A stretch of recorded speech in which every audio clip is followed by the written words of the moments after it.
Life is something that's real far from generic. Life in prison is what I'm trying to avoid. Life with no meaning is no life at all. Life making decisions can be decisions you sometimes make and regret. Too Willie Lynch, light against dark, Obama president, we stuck. Life still hard, looking at this paperwork. It's hurt like scars, still working in the fields. They call it jobs on the yard, and we still get hung. I'm glad of the road. Double digits out in Cali, some lost they hope. Still 3/5 of them, ain't even gonna vote. And they feed us bad, dog. They claiming they broke. Shout out to PD, freedom. Stick to the code and refuse to like some underground railroads. And my mama like pray leave it in God's hands. But I'm red. Malcolm X took it in his hands. They hit my skin color, but they steady getting tans. Rosa Parks didn't move. I can't fold, man. Bloods and Crips to come together when the tension build. They getting paid off my name. I want redemption. It's the life we live. Modern day slavery resurgence. It's the life we live. With some jeans trying to tuck the 12 better. It's the life we live. Modern day slavery resurgence. It's the life we live. With some jeans trying to tuck the 12 better. Mamas tell us be good, obey mass, so don't be like daddy, y'all in the hood, okay, bastard. But with they plastered inside of the kids, it's leftover damage that the slave trade did. You can't blame them, they really don't have a clue. They follow through what propaganda taught them to do. They think the system true, police here to assist. They think real freedom really exists. Freedom to do what? But the law will allow, the same law created by legislators who foul, the same law I vow to verbally disavow, exposing their dirty foul until they throw in the towel. We constantly growing as people to find our own groove. Be careful how you judge someone when they on the move. The point I'm trying to prove is highlighted and shaded to the people who made it and degrade the degraded. Life is the life we live. Modern day slavery resurgence. Life is the life we live. With some jeans trying to tuck the 12 letter. Life is the life we live. Modern day slavery resurgence. Life is the life we live. With some jeans trying to tuck the 12 letter. It's the life we live.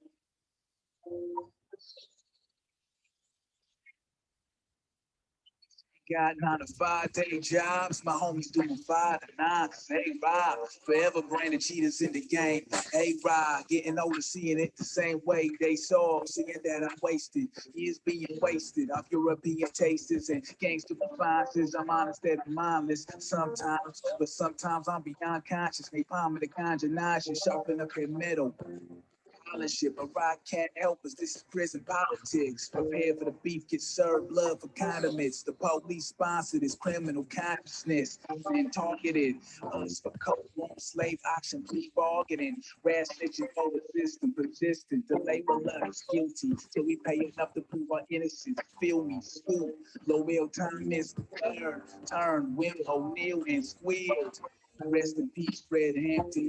Rest in peace, George and Jonathan Jackson. What happened? Yeah.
Welcome, everyone. We're going to go ahead and get started. Sorry for the delay. Thank you all for being here together.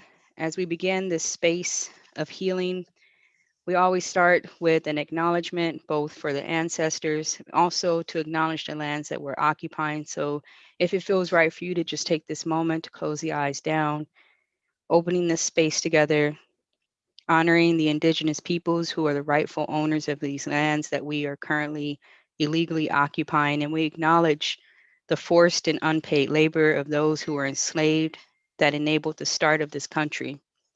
We honor these ancestors and all those along our ancestral line and invite the healing and wisdom of all that have come before us to guide and lead us through this afternoon. Thank you all for the opportunity to be here and to be before such amazing panelists. My name is Paula Miley. I'm a DSW student here at USC School of Social Work as well, and also a steering committee member at Trauma Informed LA. Trauma Informed LA is an all-volunteer grassroots organization founded in 2014. TILA's mission has been to foster resilient communities that promote healing and well-being through collaboration, education, and community engagement.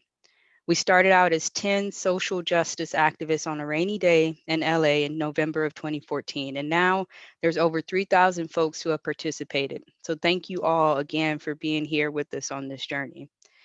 We also have a new podcast called Our Stories Matter. Please feel free to follow it because it spends time celebrating the complex lived experience of activists, healers through the art of storytelling. Our Stories Matter centers on the healing of film, activism, art, music, and breath. And each guest brings a unique story, but one with a global theme of community healing and liberation through storytelling. Our first season is USC Heavy with the USC Student Interest Group, Unchanged Scholars. And as journalist Lauren Gilger profoundly states, the power of the story will save us all. So as we transition into the opening discussion with our panelists, I'd like to take just a minute to acknowledge and create gratitude, both for our panelists, for the resilience we've all had this year. So I invite you to just let the eyelids close down. If it feels right to hold the hands in this cup, they can rest gently on the lap wherever it feels right for you. And just taking a full breath in, exhaling through the mouth, preparing the mind, the body to receive this knowledge being shared with us this afternoon, but also to acknowledge the provision that's been given to us to be here, the many hardships along the way, and to honor the healing that has occurred, however that healing has come, however the medicine has arrived. Just for a moment to choose to feel the resonance of love and stillness as we join together, opening this space. May we heal, may we learn together. And as it feels right for you, letting the eyes gently open, coming back to this moment. So it was with great pleasure to tell you a little more about our moderator this evening.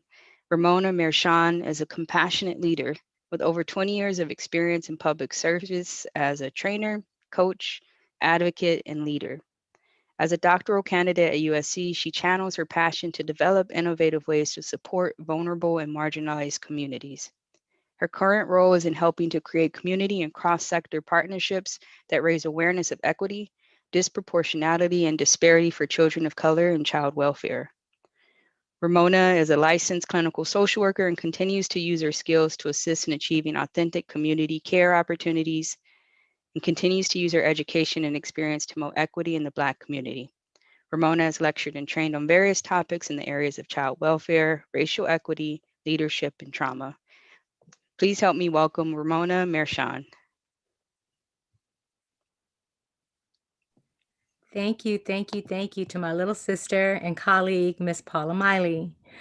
So my name is Ramona Marchand. As she said, I will serve as the moderator for this amazing panel today as we explore stories of healing and transformation after incarceration. But before we start our program, we want to share a few housekeeping items with you. There'll be more information about this event and others at the end of this presentation. Our virtual resources will also be shared for tonight's event. Since we are live streaming this year, it also means that we are videotaping tonight's presentation. So please feel free to use the chat room to express acknowledgement of what will be said tonight. Happy faces, thumbs up, snaps. Please do keep the chat room nonviolent and be considerate of people's triggers. We will also be using the chat box for our Q&A session as well. Our stories, our histories, our traumas do not define us, but they can make us stronger. Healing is restorative. It helps to transform lives. There are many policies and practices that impact those who have been incarcerated. Over $372 billion in earnings are lost each year in the United States by those who have spent time in prison. Gaps for people of color are even broader. America needs to do more to address the structural barriers and inequities. We must continue to reform our criminal justice system to create spaces for restorative justice and healing. Resmaa Mekem said, "Trauma in a person, decontextualized over time, looks like personality. Trauma in a family, decontextualized over time, looks like family traits. Trauma in people, decontextualized over time, looks like culture." But remember, we create our own narratives. So let's get started. Our panelists tonight, we have Mr. Yehuda Price. Mr. Yehuda Price was recently released from parole just a few weeks ago and also earned his MSW from the University of Southern California. He's currently the co-chair or the chair of USC On-Chain Scholars. He also is a program manager for ICMS, and he provides community members of South Los Angeles experiencing chronic homelessness with high quality services. We have Ms. Genevieve, or I should say Dr. Reamer, Genevieve Reamer, who recently earned her doctorate from the University of Southern California. And she is an advocate in the community to work with people who were formerly incarcerated as well, as she continues her journey from past incarceration. Mr. Lester Young, at the age of 19, was sentenced to serve life in prison for murder, but he transformed his life and is now an author of 5 Stages of Incarceration. He's a transformative speaker, a certified life coach, and a facilitator of a boys' circle. Mr. Glenn Spencer has also transformed his life. Recently imprisoned, he transformed his life into becoming a Muay Thai boxing champion. He's a crime survivor and spent over 10 years in federal prison. But once released, again, he's transformed his life through the healing of martial arts and started his career in Muay Thai boxing. He came to California to continue that career and has led his path to help other young youth to continue their healing journeys. Thank you and welcome to our amazing panel. Welcome, you guys. I really appreciate you guys all being here today. It's blessings. We're going to get started. So tell me a little bit about, what do you think was the most impactful part of your healing journey?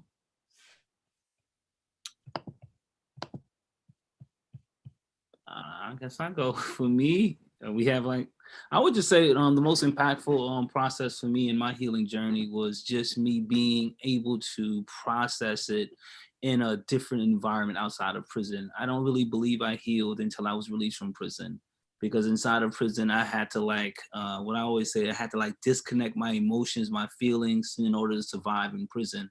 But once I was released from prison, I was able to connect it back and begin that healing process through just therapy, walks in the park, nature, just really grounding myself back with those things in which I lost touch of for those 22 years of my incarceration. So for me, it was kind of very difficult in spite of the things I was able to accomplish in prison. It was the challenging part is that once I got out of prison, it was really beginning that healing because you suppress so much while you're inside of prison. And for me, being 19 years old, serving life in prison, did 22 years and 5 months in prison, it was a lot of pushing down in order to survive. But once I got out, I began that process. Okay. And I see I'm missing my sister. I think I forgot to introduce her. So I want to take the opportunity just to pause and do that now.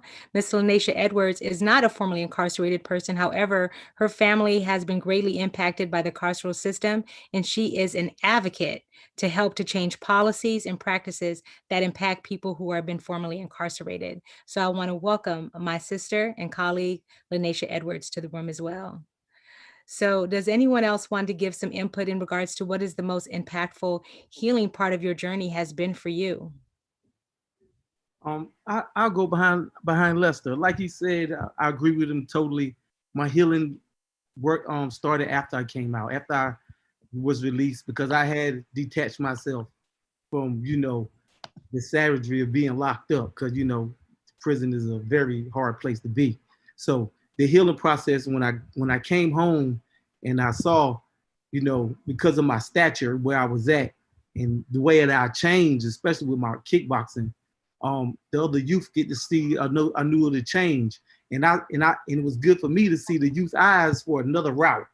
Hey, there's somebody from my community that's doing this. And he was like us, but now look what he's doing now.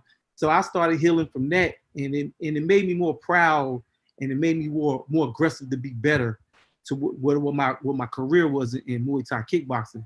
So my healing was when I used to go get the youth from the YMCA. I used to bring them to the gym and give them a couple of hours outside of the hood. That was great for me. You know what I mean? And it built my structure up. It built my self-will up. And that was a great part of my healing outside of, family, whatever, but that was a great part of my healing. And for me, when I came home from incarceration, I always felt like I walked around with a scarlet letter F on my chest, and not F for felon, while that is true, really F for failure. I learned that I should be embarrassed about my past poor choices because other people were embarrassed of them. And if they were embarrassed of them, then I should be embarrassed too. And over the past couple of years, I really began to be confident in all of me, which also includes my poor choices of my past. I'm keenly aware of the people that I hurt, and I carry deep remorse for the poor choices that I made. However, I'm now at the part of my life where I'm proud of all of me. And that includes my poor choices and my bad mistakes. And if it wasn't for those poor choices and my bad mistakes, I wouldn't be the person I am today. So now, instead of wearing a scarlet letter F on my chest for failure, I wear an R for redemption on my sleeve. I love that. I love that, Genevieve. And I think that kind of speaks to what we were talking about in regards to how you're liberated and how we're not defined by part of our story, right? Our story has so many threads to our narrative, and how we change and how we transform ourselves and how we heal. So thank you guys for talking about a little bit about how healing has been liberating to you. But is there anything that you want to add just in regards to, what wakes you up in the morning, what gets you started, and what helped to really liberate you in this process? I'll jump again. What wakes me up every morning? Inside of prison, I made a promise. Well, let me just step back. I went to prison at 19 for murder. I shot someone over a drug dispute. An unfortunate person lost his life. And sitting in prison, processing not only my personal struggles with incarceration, how I'm going to adapt to incarceration, but then I also lived with the guilt that I took another human being to life. And in that process, as I said, I disconnected from a lot of things, but that emotion, I know I had to process grief. In processing that grief, I remember having conversations in a spiritual sense with my victim. And I made this promise to him is that I would, as long as I have life in my body, I will live my life in honor of him. and doing things that will empower not only me, but empower other people to not make the mistakes that I made. And that became my why, that every morning I woke up in prison, I woke up with a determination and a drive to do something good with my life as the promise I made to my victim. Fast forward 22 years later, I've made parole. 6 years I've been home free, and I still wake up with that promise every morning.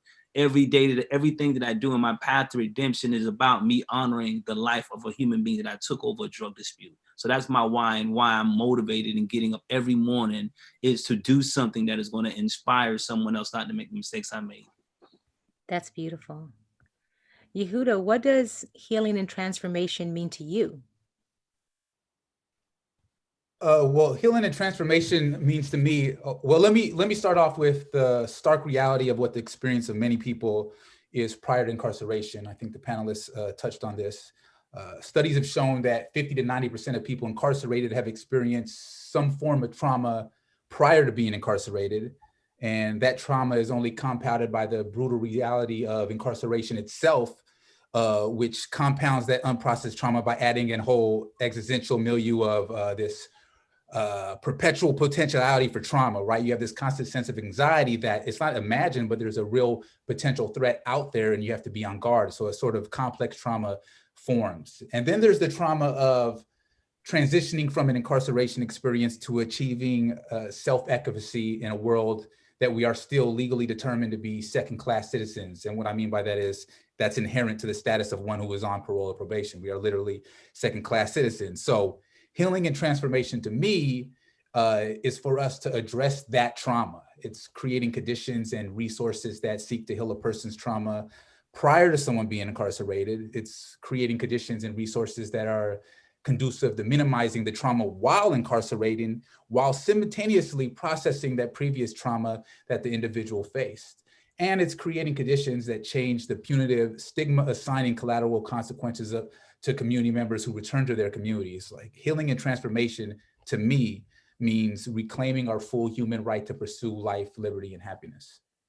So some of you, have very advanced degrees, but to the typical brother or sister that's out there that's coming out, and I know I asked you, Glenn, and you, Lester, like what helped you to kind of transform and liberate you after you got out? And both of you, I think, shared with me that you didn't have agencies or advocates helping you and you had to do it on your own. What does it take to be able to transform and liberate and heal in that process when you're not, part of this larger academic type system or have access to so many different resources that a lot of the people coming out, particularly people of color, don't even know about? Glenn, I took the last one. I'll take less. Thank you. It's just like Ramona just said. Like I said, I did 10 years federal time when I just turned 21, and I didn't have none of these outlets that we have today. And what took me, it took me when I was incarcerated, I accepted the responsibility of what I did, but I knew I was smarter, and I hated the whole picture that they made, how black men looked, that we were just only savages, we didn't take care of our kids, and we didn't do none of these things. So I was determined to show and prove that I was not like that, and to be an example that you can change and you don't got to be like that. So, like everybody got a different path. So mine was martial arts, and I kind of honed into that because in that time, everybody liked Wu-Tang Clan, I guess. It was just one thing about being Wu-Tang. So, I used that to, as my mechanism to draw people close to me and to show and talk to them. And it was my self-will. And I read a lot of good self-help books in prison. And I was around a whole lot of strong black men that was going to doing life. And they was just inputting with me information. Like when you get a chance to go back to the street, it's your second chance. Be that gleaming light. You don't got it. Show and prove through your ways and actions. So that was my mechanism. I didn't have all these outlets that I wish we had. I mean, like Brother Yehuda's doing an awesome job. I mean, I'm so proud of the brother and Lester, how they put their programs together. And for the simple person, you got to dig down deep in your soul and say, I'm not going to be like that no more. You know, I changed. 'Cause I remember when I was doing this last drug program, and the warden told us, she said, you know, you guys are gonna keep my kids going to college because y'all gonna keep coming back to prison. And that stuck with me. And I was like, nah, not me. My kids ain't coming. Nobody in my family coming. And I guarantee you, and then I just took that, internalized it, and I used it as my energy, you know, to put the message out. Like, prison's a trap, fam, and we smarter than that. We can do better things. So that's how I used it. I didn't have those type of outlets, you know, other than books, you know, like I said, like the Nation of Islam book about Message to a Black Man. You know what I mean? That was my first spark, you know what I mean, to get my mind, but get the wheels of my mind spinning. And those things, you know, those are my outlets. And any means you got to do to make yourself better, that's what you got to do. That's beautiful. And for you, Lester, I do want a follow-up question, because when you were incarcerated, you actually wrote a book about your journey. And what inspired you to do that and to like set people on the path of how to get through and make it through and still be hopeful and hold on to that? Going back initially, what I said earlier about the promise, my why for honoring my victim. In that sense, and during that time of my sentence, being I was a violent offender in South Carolina, I was excluded from all of the programs until my last 2 years on a life sentence. So I had to actually take rehabilitation by its own horn and begin my own personal evaluation. And that started from journaling. I was watching a show one day, Oprah Winfrey show, and she spoke about the power of journaling, writing your thoughts down, right? And I started journaling every day about my own pain and struggle. And this is when I started discovering that the core issues of my decision making started way before prison. How the grief of me, the loss of my mother at the age of 16 years or something I didn't process early on led to one of the stages, which I call in my book, anger. Why I was so angry, why I chose to go into the streets and sell drugs is because I didn't have the skills or the tools to be able to articulate my pain at 16, with 17, 18, 19, and here I am sitting in prison with a life sentence. So journaling became that thing that allowed me to begin that process. And for the entire time of my incarceration, I compiled almost 40 journals. And in that 40 journals, I started seeing the stages of my incarceration, from self-denial, from anger, from victimization, to forgiveness and transformation. And this is why I compiled a book. Well, I started teaching it while I was there, teaching men about tapping into your core issues, hurt, broken, pain. How do you process brokenness and abandonment while you're in prison, when you're struggling with masculinity, that false perception of masculinity in prison? How do you speak about molestation, how you was molested by your mother's girlfriend or or whomever you're at a young age? How do you process molestation? You keep masking it in anger, and it's going to continue leading you back to prison. So that's what I started doing. And from that, reading different books on personal development, it gave me an insight into what I needed to do for me. And God gave me a gift to be able to articulate it to the men inside of prison. So over a total about 3,000 to 5,000 men in prison, I taught them this book called The 5 Stages of Incarceration of Personal Development, helping them unlock their pain and begin to transform their lives. That's amazing. Miss Edwards, although you haven't been incarcerated, you've definitely been impacted by the carceral system within the people around you and your family. What were some of the things that you noticed or you feel would be beneficial for people, again, young brothers and sisters that are in there, for hope to get out, to kind of pass through? What do you think?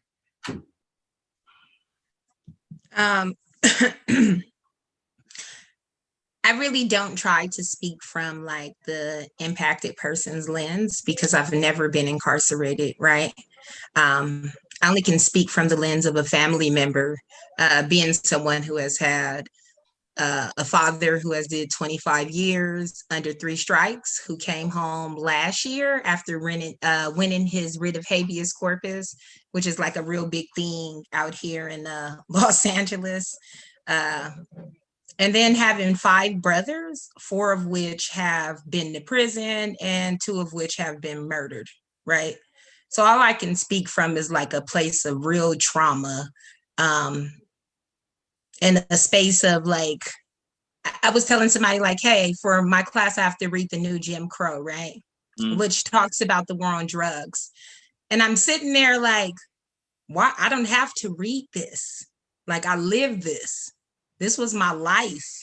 You know, by the grace of God, I was not, I was never incarcerated, but it could have been that easy. I think I might be one of 3 women in my family that have not been to prison, and that includes my mother. So I think I'm gonna go with what the guys are saying. Like, as I talk to some of the guys in jail, and I'm like hoping to inspire some hope in them, I'm saying like, look, we're out here fighting. You know, the kids who raised themselves, like who sold drugs to everybody, who were the adults in our families for one period of time, right? We have grown up and become these advocates for change and understanding that all of that trauma that resonated in my family in the beginning, that still continues. I have 2 cousins in jail right now fighting murders. So regardless of what work I'm doing, it still hasn't stopped. Like it's still continuing to happen. So all I say is like, if you're in there, I'm hoping that as you see some of the changes and laws that are happening in California, know that there is hope, right? We can't give up on ourselves as the kids who are heavily impacted. Absolutely. That's beautiful. So No, thinking that's about sad. Like, that's sad. it is sad. It's sad and it's heartbreaking, but for me, it drives my passion to make the world a better place and to advocate, to fight for these policies that we know that are going to make a difference, which kind of leads into our next, topic of conversation, which what programs are needed for folks really to be able to have healing spaces when they come home? How do we advocate, for our young people when they're coming out, or anyone for that matter? Like Lanesha said, like her dad. So when people are coming out, how do they not feel alienated and rejected by our society? How do we advocate for more ban the box type of policies? What is needed to really get people across so they are liberated and not just, a victim of recidivism? I'd like to talk about that for a second. I think about big systems of oppression, right? And I also think about how I found a lot of my redemption through education. And as you mentioned, Ramona, about ban the box, I can't help but to think about how when people apply to academic institutions, we're often asked about our criminal convictions. Like that has any sort of bearing on whether or not we should be able to receive an education or not. Reentry should not start at the college steps. It shouldn't. And so when I think about programs that are needed, I think about programs like Unchained Scholars, right? It is a place, a refuge, if you will, for formerly incarcerated social work students who all share similar experiences and have the same passion. And for far too long, we've lived in the convict closet. We felt like we don't belong in academia. We feel like we're not worthy of receiving, some sort of diploma, and not because we feel that way, because other people have told us that we're not worthy of it. So when I think about programs that are needed, I can't help but to think about programs, reentry programs in educational institutions. It's critical. And for me personally, that's how I began to combat all of my, my scarlet letter F that I talked about earlier. I think for me, I think this webinar is great. It's a phenomenal process right here. This space, because it's having the voices of those who have been directly impacted by mass incarceration to have a conversation about it. For the last many years, we have always had people to give us a narrative about how we should act, how we should walk, what we should say, and what we should think as people who have been impacted by the system. today, in this day and time, we're seeing more and more formerly incarcerated people taking on different positions, whether it's in academic, sports, whatever it may be. We're creating our own table to start creating our own programs. I think that the programs that are needed today are programs that are designed by those who have been directly impacted by this system, that they're the ones that can tell you what it feels like to be dehumanized inside of a prison system. They can tell you the anxiety, the stress level that comes after incarceration. They can tell you how it feels to be sitting across the table and someone interviewing you. You know you have a felony, but you're not that person no more, but they're still denying you. We need more individuals who have had this lived experience to create the programs that will create the curriculum, teach the curriculum, train those who are in the Department of Correction and anyone else that is connected to that system, train them how you should prepare individuals for reentry. There are too many programs that are now, people are getting crazy funds for reentry programs, have never been in Black and brown communities, have never been inside of a prison system, have never even had a conversation with anyone who's been in a system. That's right. Curriculum from a book or some academic perspective, not taking anything from that, but I believe lived experience have to be incorporated in curriculums. So this is what I believe the programs we need to have in these communities, where formerly incarcerated people who have showed that redemptive side of themselves, that they are the ones that are capable in conducting, going into these prisons and educating, going into our communities and educating and funding these organizations. I believe that this is what we need when we talk about programs. There's too many high up program people at the top creating programs, and they're getting all of the funding, and the grassroots organizations are not getting anything that are being led by those who have been directly impacted. Absolutely. Can I say something? I just say, as someone whose father just came home, I'm totally for you guys creating programs, and they should be created by people who have been impacted or formerly incarcerated, right? Please focus on some healing, right? Make sure that it's something in there that incorporates healing, because when my father was incarcerated, we buried 2 of his sons. Okay, I am his only child that's left alive. So it has to be some space for healing too in these programs. It can't just be about academics. It has to have like some foundation. I feel, I'm saying, like, hey, as a family member and an ally, like, as I speak to my father and I'm consistently trying to get him to come out more and speak more, and he's just telling me, like, I'm a gangster, I did all them years in jail, baby, I don't want to be around a lot of people. And I'm consistently getting calls like, can we get your father to speak on this for Repeal 3 Strikes? And I have to say, he's not there. Like, he's not ready. He's not there, and I have a cousin who did 24 years, went in when he was 15 and got out when he was about 40 something. Same thing. It took him a while. So I'm just hoping that, that's something that's being thought of too. And I know you guys are some real men, but I'm saying, like, you guys might need to get together and do a little bit of crying and hugging or something. This is what I'm talking about, is having the voice of those who have that experience to have a conversation about healing, to be able to help a person process. See, like, you coming from a perspective of a family member, I'm telling you how I saw a man get stabbed in prison 20 times and died in front of me. Your father may have seen the same thing. So we have a language that we can be able to talk about that and put it in a way that we can help each other heal. So this is what I mean, that we need to have people at that table having a conversation about seeing someone die, seeing your best friend die in prison from HIV, and there's nothing you could do with that. But sit there and process, and going back again, you stuffing that pain, and now you're home and you have not released it. Having someone who had that experience at a table of a discussion, creating curriculums, helping people process that pain so that they can be able to show up in the capacity in which they have been created to show up is key. And I agree with you on that. Wow, you guys are just bringing it today. Wow. So how is community healing political? How is it political? Who wants to tackle that? Yehuda, I'm going to toss that right over to you. I mean, I wanted to actually piggyback off the last. You are more than welcome to. Yes. Well, I will piggyback then. I will. But speaking, I mean, I don't want to say that I have my own particular feelings about what is the best way to move forward for somebody getting out of jail or trying to reduce recidivism, but therapy is needed. All right. I know that I am a therapist and I don't want to say like I'm biased, but nonetheless, it's true. So people in prison have this, men in prison have this sort of complex dealing with hypermasculinity. We need it to survive. For many of us, it led us there. So how are we are normally inclined not to even want to seek therapy, right? It's not masculine.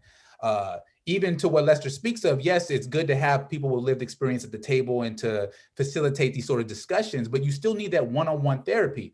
And there actually is more collateral consequences of what Dr. Reimer spoke about earlier, is that it's even hard for people who are trying to get licensed with that lived experience in order to become therapists and translate that lived experience into a way that they're able to heal people through an empathetic connection that an ordinary therapist may not be able to do so.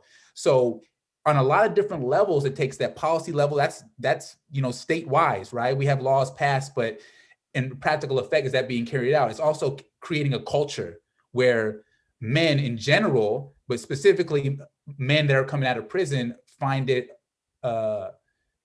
conducive to their recovery, their path of rehabilitation, to take therapy, to speak to another person about the thoughts and the feelings and all the stressors that they've created. And just when they're making that transition from prison into this new real life reality, what we call real world, the streets, or whatever you want to call it, that's a culture shock as well. And so what are they doing? Who are they talking to deal with this and with different things that come up? Just ordinary interactions with their family members, who you would imagine, oh, I can't wait to be back with my family members. But guess what? The family members I've interacted with them in a particular a setting of prison, and that being the mediating force. And now they have to deal with me, every single day. And are we meshing well? There's a lot of problems that come up that people aren't necessarily prepared, thinking that once I'm out of jail, that, that's just the end all. And now that freedom just cures all problems. But people are finding so often that not only is their experience difficult, but their family members' experience is difficult, because they are trying to relate to a person that has all that unprocessed trauma. And so I feel like, as far as I'm concerned, that therapy needs to be an integral part. And I don't know about legal leverage. I don't know the sort of mechanism that increases that, but I know it's a cultural and it's policy, and we have to get together to try to create that so that we're not afraid to speak to other people about what we're dealing with and what we have dealt with. It's interesting that you say that, because I know that therapy isn't the same for everybody. And I know that not everybody subscribes to talk therapy. And particularly, I just watched we in here in LA, and I know, Lester, you're not here in LA, but we have something called Homeboy Industries. And Father Gregory Boyle, helps to reform former gang members. And I recently watched a little documentary on, them talking about the value of therapy, and how, it took a while. And they showed this little video from Analyze This, right? And it was like, okay, I need to be able to communicate to people who are coming out of prison or who are involved with, with the criminal systems. And how do I get to them? How do I get them to see the value in this? And I think it's more about what you said, having people with lived experience. So I won't even go as far as to say you necessarily have to have a licensed, degree. And I'm licensed as well. And I've worked with people, of course, who are formerly incarcerated. However, I will say that may be intimidating for some people. And I would like you guys to respond to that, because I think that sometimes, and I think I even asked Glenn about this, he didn't go through formal therapy, but look at him now, right? So how do we engage people to offer those services, but not to feel like we're trying to label or, put some kind of judgment on people to help them? When Yehuda was talking, I was thinking about healing kind of on a continuum, right? And I've been home for 14 years, so I've been home for quite some time. And my healing when I first came home is completely different than what my healing looks like now, right? So when I first came home from incarceration, I didn't go much to a therapist. I found my healing through Jesus Christ. That was my healer. And then as I continued to progress and as I continued to grow as an individual and deal with, the poor choices of my mistake, my past, and the trauma and the shame really that I felt, I began to transform into a different person. So I feel like healing can really take place on a continuum, and depending upon where you're at in your reentry journey, you might find healing in a different way. For example, like I mentioned earlier, academia, right? I will always deal with the wreckage of my past, but I'm able to deal with it in a different way now in comparison to someone that's just coming home, that's fresh out, because we're dealing with different situations. We're dealing with different stigma. We're fighting the same battle, but on one hand, there are many different parts of the battle that we're fighting. And so when I think about healing, I don't just think of it as being in a therapeutic setting. And I am a social worker, so I believe in therapy. But I believe that there are many different ways that someone can heal, and I don't want to limit it just to a therapeutic setting or a therapeutic approach.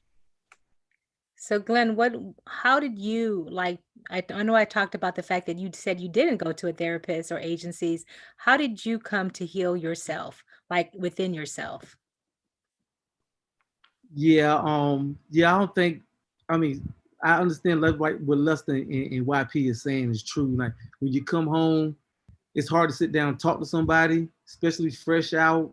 You don't know them, and your mind is not ready. Like Lanisha was just saying, her cousin and the pops, they just came out and they're just not ready for that, And it's just like a rush. It's just like a rush. Like, who do I trust? It's just because you just went through trauma. The whole thing y'all saying about trauma is so true. It's so true. And then we haven't learned how to internalize or know what trauma is and how does it affect me. So, like I said, for me personally, it was a self-determination thing. Something sparked me when I was locked up, that I was determined not to be generalized as they wanted us to look like. My thing was to beat that generalization of a black man, that we don't take care of our kids, we only drug dealers, and we good for nothing. So my healing and how I did it, and good thing with my martial art, philosophy of martial arts, I did within myself. I meditated a lot, and I thought about the goodness that I can show through my ways in action. It's not really that, how can I say it, technical, like everybody else can break it down. It's just simple, just try to be a good person, walk that good walk. What I did in the past, I overcame it, and I'm going to do right from now. So my therapy, like I said, I gave to the kids, and I helped see them grow. From my experience, I could see something coming. I'm like, nah, you don't need to do that. You know what I'm saying? So, like I said, I had my magnifying glass on and I could see it. And I'm like, nah, let's go this route. Let me help y'all do it like this. And like Lester was just saying, that experience and Genevieve, like Dr. Rimmer was saying, that healing is, everybody got a different way. Everybody got a different way, and you got to respect that. And it got to be hard. I know it got to be harder for a therapist or somebody who, like you said, y'all got your degrees and letters, and you're sitting down the format, and that's perfect. But like you gotta let people accept their healing, and everybody healing is different. And you gotta be patient, because when I first came on, I was trying to help all my homeboys. I was like, hey, don't go to jail. I'll be on the block preaching, like, yo, don't be out there selling dope, man. It is a trap. I mean, they trying to make us work in a factory called Unicorn. I ain't go to jail to work no 13-cent job. You know what I'm saying? I work in the kitchen. You know what I'm saying? I'm not going to do that. I ain't go to jail work. I'm going to sleep. So that kind of thing, everybody's hitting it on the head, but the perfect thing, like it's sometimes individualized. Some individual got to want to change. And that was with me. I wanted to change deep down, and I wasn't going to be that stereotype. I was going to beat it no matter what. And like I did, like I came out, as I can say, I'm 5-time Muay Thai champion. And when I used to fight, people used to say, yo, you got this thing about you. You're just so strong. But they didn't know about driving force was what I had to go through prison. You know what I'm saying? That made this pain, if this little kickboxing pain, this ain't nothing. And one of my greatest heroes was like Bernard Hopkins. You know, Mike Tyson, Bernard did 5 years in prison, armed robbery, and came home, became a world champion. Brothers like that, you know, that I admire for what they stand was. And but everything everybody's saying is so on point, like especially when Lester broke it down, and YP and Gene and Lanisha, everything just coincided. Like you said, like they said, this format is so great because I didn't have this. You know, just to talk about it and have somebody on your same page and listen to you, y'all can relate. And that's the therapy right there. Just talking about your stories, like get this off my chest. You know what I mean? I had to go through this. This hurt me like this. I saw my homeboy get stabbed over 11 stamps. You know what I mean? Dude died over some stamps. You know, that's real. That stuff you got to get out, and you can process it by just talking it. Because some guys ain't gonna cry. Like, you know, I'm just not gonna cry like that. You know what I mean? But my crying could be talking about it and saying it in another format. Because I know a whole lot of hard guys, like we can watch all that blood and we'll just shake our head, you know, and just like, I got to be ready for if something comes for me. But that's the realities of being locked up and incarcerated, especially in a very, like he's like YP say, a hyper masculine environment, a whole bunch of people. Whew, man, I'm glad I got up out of there. I wasn't gonna go back. Lester, I think it's important. What Ms. Edwards mentioned about family, and I think it's important to in this healing process for me, and as I work with men in my organization, it's like the families only know you for like 3 hours in visitation. Visitation may be 3 hours, but they don't know the person you have become inside of that. They don't know what you experienced. I've never had a conversation with my family who came to see me in that total of 22 years, all of the stuff that I went through to have to get to that visitation room. I didn't tell them about all of the pain and the tension that I went through to walk from my dorm to the visitation, get in the visitation room, strip naked, stand before another man, showing everything that, that you're not comfortable doing, just to go have a visit with your family members. Then you sit at this table and you eat and you never have a conversation about it. You push that down even further. And then that family member on the visitation, you're only talking about general stuff. It's never no deep dive into what you experiencing. What do we need to do to help you in your rehabilitation after incarceration? It's just general conversation. So 10 years go by, this family member only knows this person from a general conversation. So now this man or this woman is in your house every day.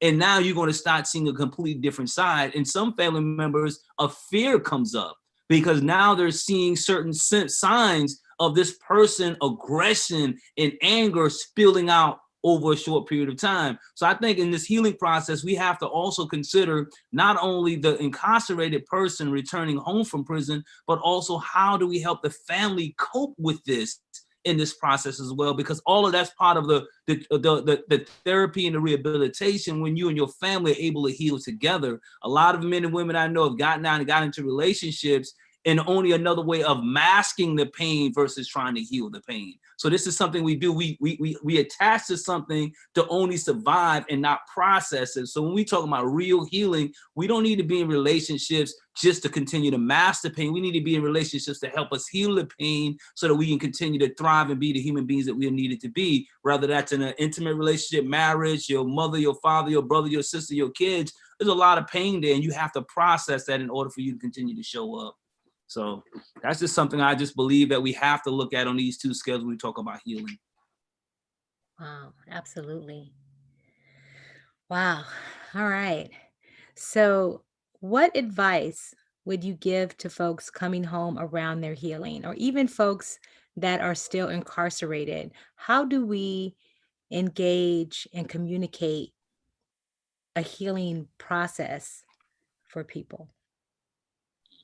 Okay, can I jump in this one first? Just because we were talking about healing, and I want to give that family perspective. What I'm learning is for family members who are listening, like, please be kind.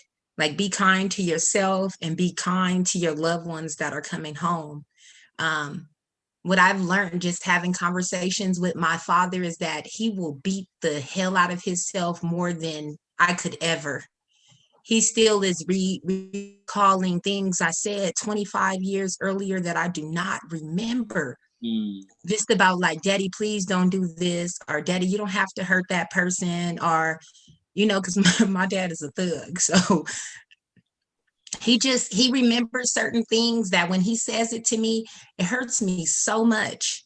You know, just to know that he spent all those years thinking about those things, and I spent all these years angry at him, you know, because I'm a girl. So of course you're going to be mad at your father, especially if your mother has been incarcerated too at one point in your life. So then you have no parents. Both of your parents are in prison, right? So that's just, I'm like, whew, those are just some of the things that we really experienced. And I just say, like, be kind. You know, we can't relive our mistakes. So there's no point in like not having those relationships, or continuing to like punish somebody for the mistakes that they made when they thought that they were providing. So that's just like some of the advice that I give to some of my friends and even family members, as you know, people start to come home, because we just had that big influx of people coming home over the last few years. And for a while, no one was coming home. So it was kind of shocking. A lot of people came home really quickly. And I think us family members did not know how to handle it on our side. And then you have to understand, while you're gone, there's so many things that are happening in our lives. We're burying people, other people in the family are in and out of prison. So we're picking up a whole bunch of extra trauma that you didn't know we had. So you're coming back and having to experience a lot of the issues that are impacting the family that we hid from you while you were in prison. Right. So I say, be kind to each other. You know what I mean? Just be kind. I always tell my father, like, dude, like, I lived in the streets. Like, I gangbanged. There's no way I'm going to sit back and judge you for what you thought you were doing. Yes, I wish that you would have made different decisions, but I get it. And I'm not going to hold that against you. So that's for you family members out there. Like, be kind to yourself and be kind to your loved ones, because I think that these relationships are really going to take time to mend and like grow. You know, you have parents coming home that knew you when you were 15, and now you finna be 40, and you like, yeah, Dad, you can't tell me that. Like, I got my own house and bills. I don't need that. So I think it's hard trying to navigate leaving a father and coming back like a grandpa with like 10 grandchildren. Right. Right. Yeah, and I wanted to follow up about what she said specifically about like be kind to yourself. So like when I think about the advice I'd give people coming home around their healing, it's well, also what Lester spoke about too, like we use the language like violent offender, because in society, once a crime is committed, the act becomes the adjective that we use to describe the person. The person becomes synonymous with the crime. If we can separate the crime from the person, if we can seek ways to respond to the crime itself and treat the justice-involved person as a person that is a valuable part of society apart from the action they committed, then I think we can facilitate healing on the individual and communal level. So I would say to folks coming home that their crime doesn't define them. Healing begins with a basic understanding that our incarceration experience can provide the fuel and ingredients for us to create a new narrative in which anything is possible, a narrative in which our worst decisions do not have to define our identity and our reality. I remember paroling, which was just 2 years ago. I served 16 years in prison. I was arrested as a teenager, and I moved into an Orthodox Jewish community in Irvine, the Beth Jacob community. And I remember being invited to people's homes every week to eat, seeing the model of how husband and wife interact, how the family dynamic with children interact. And I remember getting a certain sense of anxiety when people would just simply ask me, oh, so what do you do for a living? Like, I feel there's judgment in there, not because they intend to be judged, but I feel like I'm judging myself in that I have to explain why at this point in my life that I haven't accomplished anything that I feel is worthwhile. And then I feel like I have to explain, well, look I just did 16 years in prison. I felt like I was constantly seeking to explain myself. So I understand that certain feeling that people may have when they get released from prison. And I would want them to know coming home, that's a universal feeling, and it's okay to be okay with that, and create a narrative that we can create a new narrative. We're not defined by that. And there are resources and there are people to speak to. And if you're looking for a more personalized response to your reacclimation to the free world, I mean, I'm a volunteer Trauma Informed LA. Reach out to them and they'll at least connect you to someone to speak to. Awesome. Thank you. Dr. Reamer. And this may go against, not against, but I kind of have a different perspective of where my healing began. I started my healing journey on that cold metal bunk. It was there where I began to rebuild my life. I realized during that part of my life that no matter what, I never wanted to return to those feelings of helplessness and hopelessness that I felt. And I was willing to do whatever I needed to do to make sure that I didn't return there. So that became my driving force. And in a way, I began to heal from my past choices and the person that I used to be. And the fear of consequence really began to propel me through my journey. And then once I came home from incarceration, I had access to different resources and support services that began to really, where I was able to do a deep dive and begin to heal and transform in a different way. And before I put myself on mute for the remainder of the time, I just wanted to give a special shout out to my mommy. She's listening right now, and I wanted to tell her that I love her so much, and I'm so thankful I can now make her proud. I'm sure, Dr. Reamer, you made your mother proud the whole time. You just didn't realize it, because I'm going to say, as a mother, no matter what my children do, I am proud of them every single day. So, there's one more question that I really want to get to, but just any last words of advice, just brief words of advice for anyone out there listening who may be impacted, who may be recently released, just any last words of how to start their healing journey. I would say breathe. I think that a lot of men and women, when they come home from prison, the condition is that you got to get a job, you got to do all of these things in such a fast pace. After doing so much time in prison, you need a space to be able to breathe and process. You don't need to be like going to the social. You don't need to go and get no ID, no nothing. You need time to process what you just went through.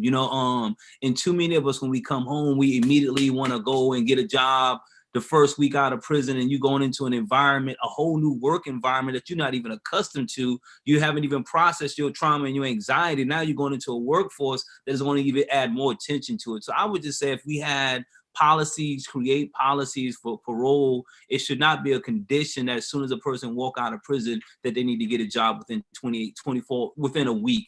They need time to be able to breathe and be able to learn about how to take self-care. How do I take care of myself? How do I treat myself to something different to be in this process of rehabilitation so that I can function better in the society and be able to show up when I do get a job, show up in my relationships when I get relationships. That is good.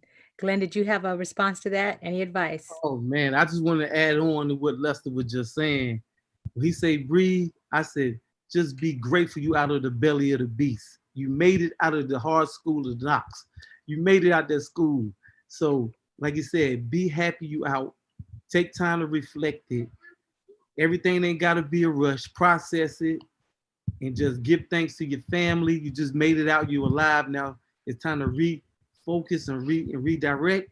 And yes, first thing I would tell them, just slow down.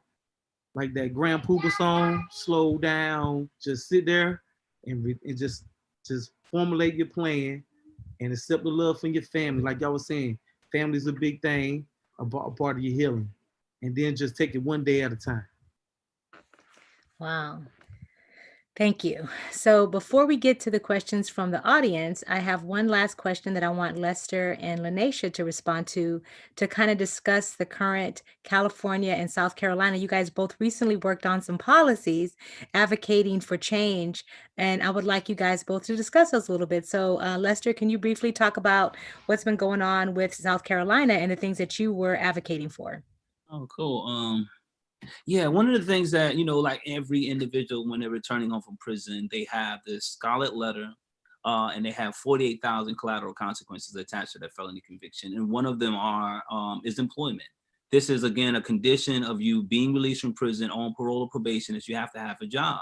But no one never tell you that it's going to be an uphill battle for employment, because every company in this country now do background checks. In most cases, they deny you employment, not because you don't have the skill set, but because the policy says that you can't be employed. So under the organization I work with, Just Leadership, we have been advocating here in South Carolina, which have never had any type of ban-the-box ordinance ever, considering all of the other states have been passing these laws on a state and a federal level. So because of my lived experience and my challenge with employment when I got out of prison, it was a perfect fit for me to join this organization and become an advocate for this particular issue. So in the last 18 months, we have actually gotten 18 ban-the-box ordinances passed here in South Carolina. When we're talking about an ordinance, we're not just saying that a person with a felony conviction can get a job, but we're also saying for individuals who have their own companies that they can actually now be able to put a bid in to actually get a contract with the city or the county of that particular area. So I think that is a huge win here in South Carolina. Looking forward to what 2021 will bring with some new policies around not only the ban-the-box, but also looking at some stuff you guys are doing in LA around parole and probation. We need that type of reform here in South Carolina as well. So I'm just excited about this whole connection right now. Thank you guys. Thank you. Miss Edwards, what's going on here in Cali? Listen, I'm proud that you guys are stepping up in other states too. Like I'm seriously, like, you know, we're paying attention, and we're hoping that reform starts to just trickle on through this country because it's needed everywhere. Right. So in California, we had, I feel like, some major wins with Prop 17, gave people on parole their voting rights back. Right. Disenfranchisement is a big part of voter suppression. So to be able to give brothers and sisters their voting rights back, I think is a major thing, especially when I have a few people in my family who are on lifetime parole. Now they have no choice but to listen to me and actually vote. And then we had, we had Prop 25, which was supposed to do away with cash bail. It did fail. I'm going to say I was for it failing. I know some people weren't, but it was going to change it using an algorithm that basically it would put the whether or not you would be released in the hands of judges, and you wouldn't have an opportunity. So I think that that's going to be revisited, and hopefully it'll come back stronger the next time and actually be something that we can vote on. And then we had Prop 20, which was a really nasty and awful law that they were trying to get passed here in California. And it was targeting rolling back the earned education credits that the brothers and sisters receive in prison that they use towards, you know, parole dates. So it was trying to roll back those credits. It wanted to make petty theft a felony. So we felt like it was a target directly at the youth in our community. What else did it want to do? Oh, it wanted DNA collection for simple misdemeanors, right? Felony shoplifting.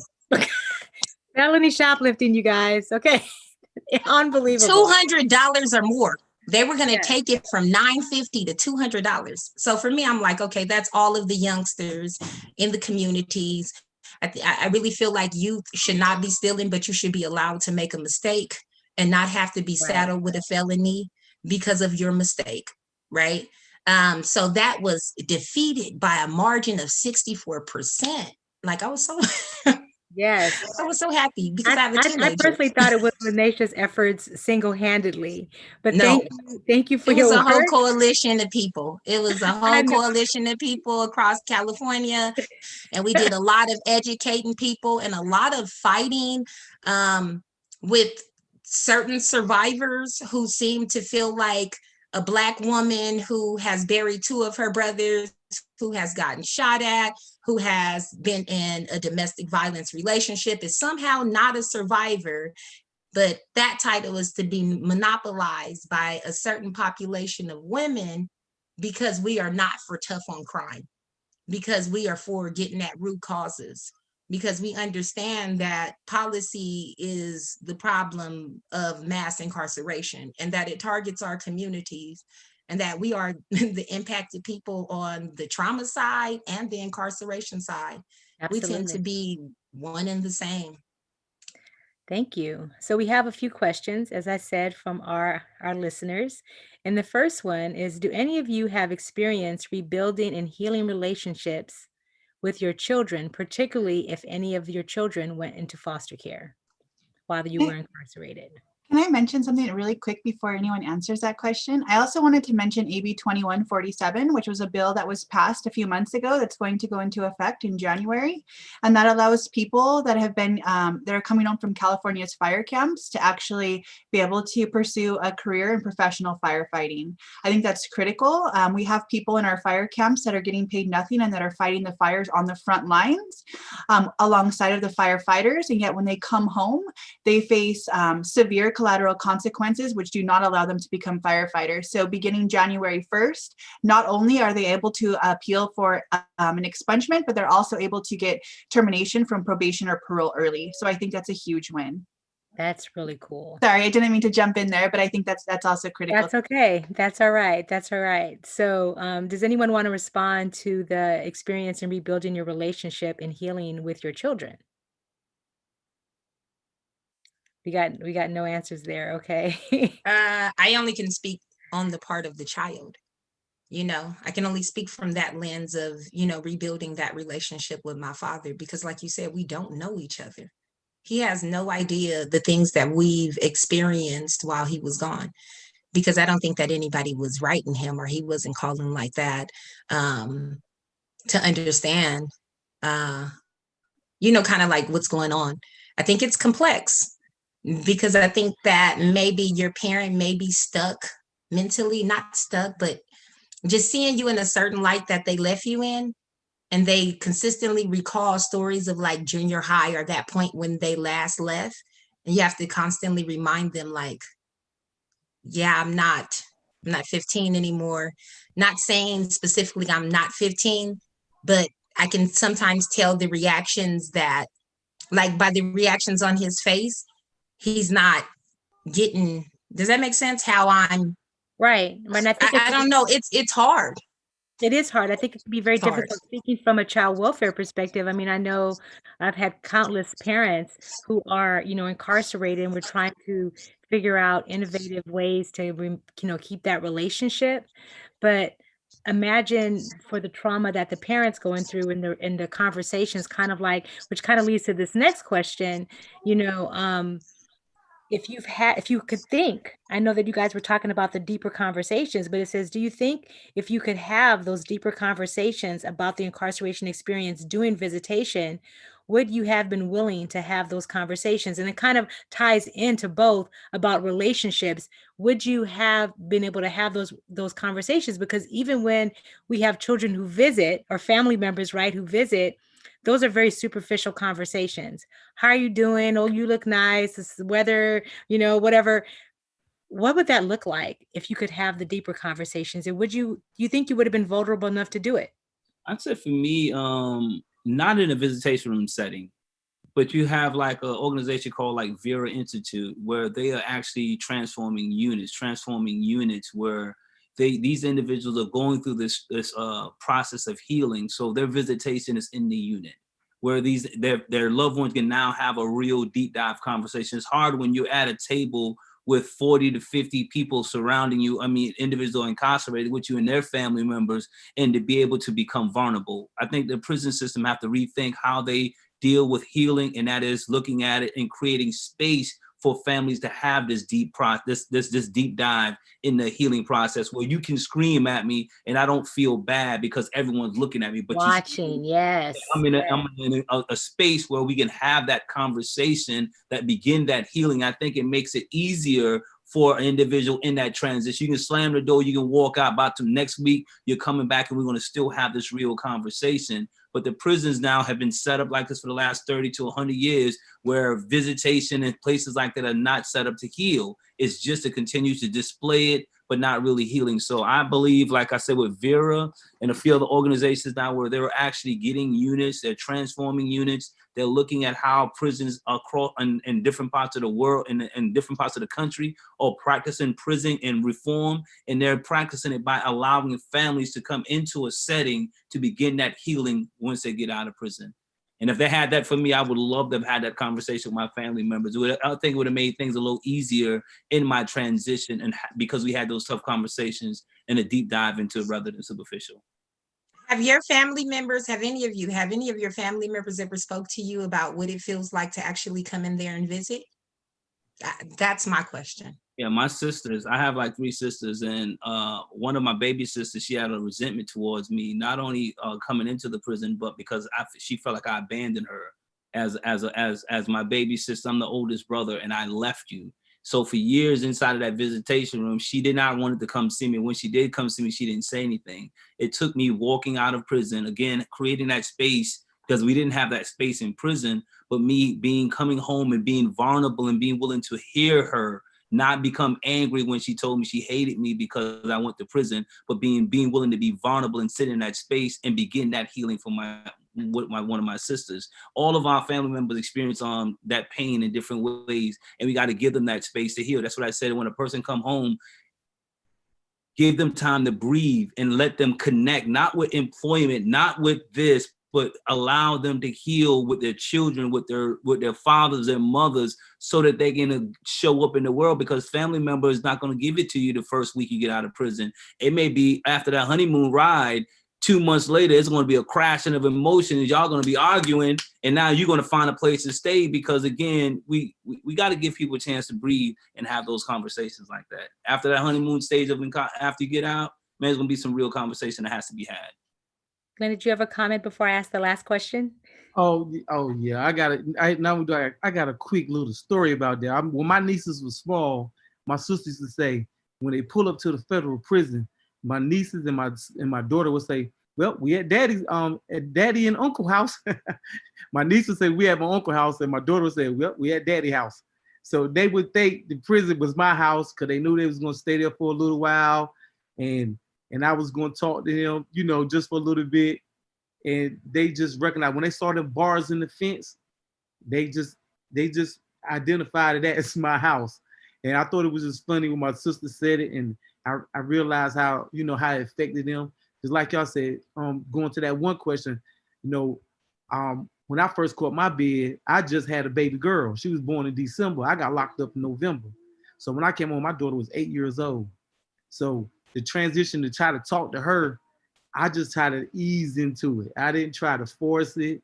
I just told her I was sorry. I apologized. I was smart enough to apologize for me not being there, to my child, and accepting whatever she said, however her feelings was. I just accepted it. You know what I'm saying? So, as far as like the visitation thing, they're totally right. That setting just too small to have that conversation, especially when you might have just gotten a fight in the basketball court playing basketball, and you don't want to come tell your family that it might be going down when you get out of visitation. So it just, prison, like you said, that space is very necessary. Do you know that the process of coming in there to visit is so degrading, and it's like hell? Have you guys heard that? Do you know how they treat us when we come in there to come and visit, and how they treat women in front of their children? And probably why a lot of people and their family members do not go up there, and people don't take their kids up there to see as much as they probably would, is because they were traumatized like hell coming to visit. I only say that because the system's not set up. It's not set up to keep families together. It's set up to, again, not facilitate healing, but to tear families apart, because there's that judgment and that narrative and label that if you make a mistake, then that's going to define you for the rest of your life. And it's just awful. It just, I don't know. I think there's so many things that need to be done to reform the system. But the last question, I think, is a really good question. So I really want to get an opportunity to ask it. But do you think you could have those, well, no, not that question. One more time, I just asked that question. What can happen within prison that's close to release, like within 6 months to a year before leaving, to foster healing upon release and doing reentry? So what do you think can occur within the prison system to facilitate so it could be a better healing process upon reentry? I just like to follow up my general theme that I've been talking about, which is perhaps they see a social worker or something of that nature that actually develops an individualized case plan to deal with what that person is going through. Because it's not a cookie cutter, one size fits all, and then you can just put everybody into this particular formula and it comes out the same way. But having those spaces to talk to, that therapy, that access to therapy to deal with and let people know to prepare, like it's going to be a culture shock. It's going to be, you're going to have to deal with, like Lester mentioned, dealing with the family, connecting with family as a different person. The people who remember who you were or remember you from this artificial prison visiting setting. And I feel, to kind of talk about that last point, was that when you go to a prison visit, a lot of times we feel like it's an escape from our environment, so to speak. So we don't necessarily want to process all the stuff. We're trying to leave that behind, at least for this little momentary, for whatever hours it is, right? So we're not having, because we're actively trying to disengage from what we have to go back to soon as the prison visit is over with. So I would want that individualized care that's specific to that individual, because we're not just numbers, we're not just statistics. That person is a human being with a family, and he or she has all that baggage that they're dealing with. Like I said, people who are faced with trauma are 200% more likely to commit a violent crime.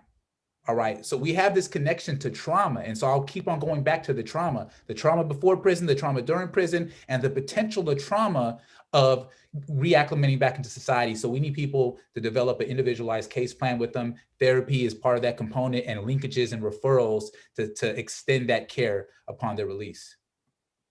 Amazing. Any tidbits of any other advice before we wrap up? Any other advice or things that you think need to occur on the other side in prison to help people to reenter? I think for me, and I believe what has been proven to be helpful and therapeutic for men and women in prison is peer coaching. Is having, going back again, is having those who have a voice and have an experience to go back into the prisons. I know in South Carolina, when I was released from prison, all of the books and stuff that I wrote and curriculums that I put together in prison, I wasn't able to go back into the prison once I walked out of prison. It took me, because I had a lifetime parole, I wasn't able to go back because I was still on parole. And I think it was a great disservice, because of the men that the institution I was at was connected to the information. They were seeing someone get out, provided a sense of hope to them, an inspiration and motivation. So now I'm able to go back into the prison system. I'm really pushing the DOC here in South Carolina to focus more peer-to-peer coaching, training some of these individuals who have been in prison that display the skill sets, that they can be an influencer in that environment, an educator in that environment, giving them the tools that they need to continue to not only help themselves, but to also help others, and opening the prison gates to allow those who have been inside of that prison for some period of time to go back in there after a period of time, not a lifetime ban, but to go back in and begin that coaching with these individuals, create that safe space of healing for them, helping them heal in that process by using your lived experience. I cannot agree with you more. I think it's so important to have peer mentorship. I think that a lot of people, particularly people of color, don't relate well to professionals who are trying to tell them, because they do feel judged, they do feel labeled, they do feel like their narrative is being told to them in regards to a prescriptive case plan. And they need to be able to relate to somebody who has successfully been able to come out on the other side and create spaces and opportunities and programs for themselves. And even if the professionals, if they have lived experience, and that's a completely different story. But I think that when people come in, trying to say they understand when they don't have that lived experience, it's a different experience for the individual. So I absolutely agree about peer mentorship. So I want to take the opportunity to say how grateful I am to each and every one of you for sharing this space with us today, for sharing your powerful stories, for sharing your healing journeys. You are absolutely amazing, and we are forever grateful for you to be able to share this space with us. And I'm going to ask my sister Lanesha if she has any final words before we wrap it up, and I'm going to turn it over to our colleague Wendy. You're muted, sis. No, I just unmuted myself. Nothing. Just always, please be kind to yourself. These relationships after people been gone a long time are really hard. So I'm always going to say, continue to be kind to yourself. I think that it's not that we're against therapy and things like that in our community. I think for a long time we haven't had access to it. You know, it's like my brother was murdered. You get what, 12 sessions of therapy? If you've never been to therapy before and it's unheard of in our communities and you want to give us 12 sessions, it might take me 10 just to speak to you, especially if you don't look like me and what I'm saying to you shocks. I can see the shock on your face as I'm articulating about the things that are happening in my community. So I don't think we're against therapy. I think that we need more funding in that area, and that we need, you know, more of us to become engaged in that field. So, I mean, that's kind of my thing. You know, I'm a survivor leader, so I'm always about pushing people into therapy, whether it be some healing through drums or Reiki, some kind of healing, because we need it. We've experienced way too much trauma. So I'll end with that. It's just so Yeah, much. please be kind to yourself. And that's from Trauma Informed LA. We're all about you being kind to yourself. Absolutely. Well, again, thank you guys. We do have a couple of upcoming webinars coming up in the next couple of months. So if Wendy, you can share the slide.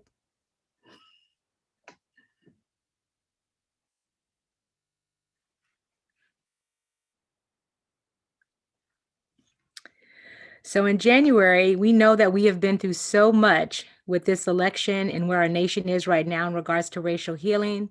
That week happens to be the National Day of Racial Healing put on by the Kellogg Foundation, and Trauma Informed LA will be holding a webinar, Healing Our Nation, Where Do We Go From Here? So that's going to be on Saturday, January 23rd at the same time from 3 to 4:30. And then and to celebrate Black History, we're going to be having a webinar on Saturday, February 20th, 2021, on white fragility, transformative justice, and racial awakening. How do we have these courageous conversations with people to understand racial justice, and how do they engage with people of color? So I'm going to turn it over to Wendy, and she's going to wrap us up for the day.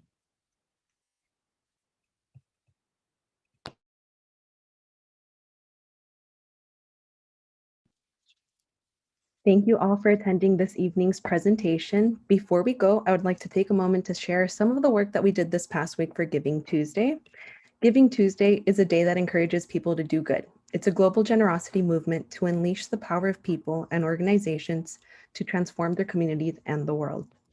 We at Trauma Informed LA are not a charity. We are a group of dedicated volunteers who use our labors to support work that centers the voices of community members with lived experience. We approach issues through an intersectional lens. We use participatory decision-making. We are not restricted by institutions, foundations, or grants. We emphasize the self-determination of individuals impacted by interpersonal and systems-induced trauma. We are open to everyone without expectations or restrictions, and we are built by volunteers participating because of their commitment to social justice. We would like to take this moment to share this video that Steering Committee member Patty Ramirez helped us create. Will you help us sustain and grow our work?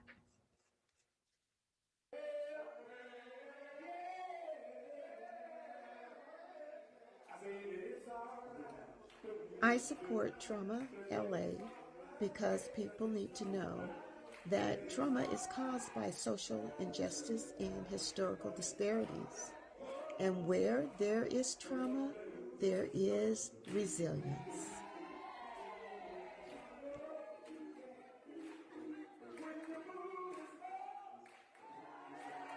I strongly support the work of Trauma Informed LA because of the great work they're doing in helping our communities to heal.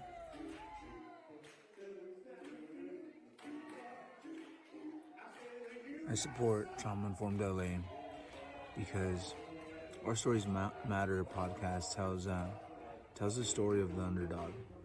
It tells my story. It tells a story of resilience, of fortitude.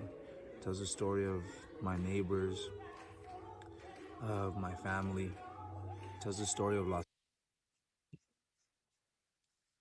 Angeles.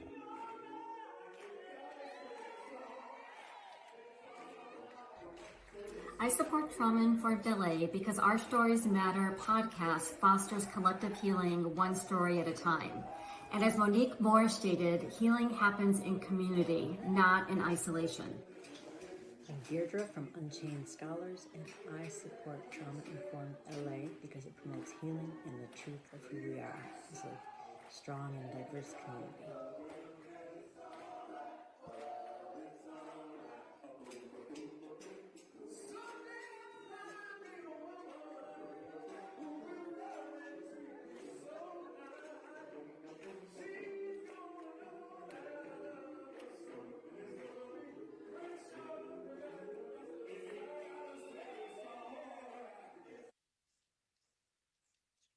From all of us here at Trauma Informed LA, we thank you for joining us, and we hope you can join us these upcoming months.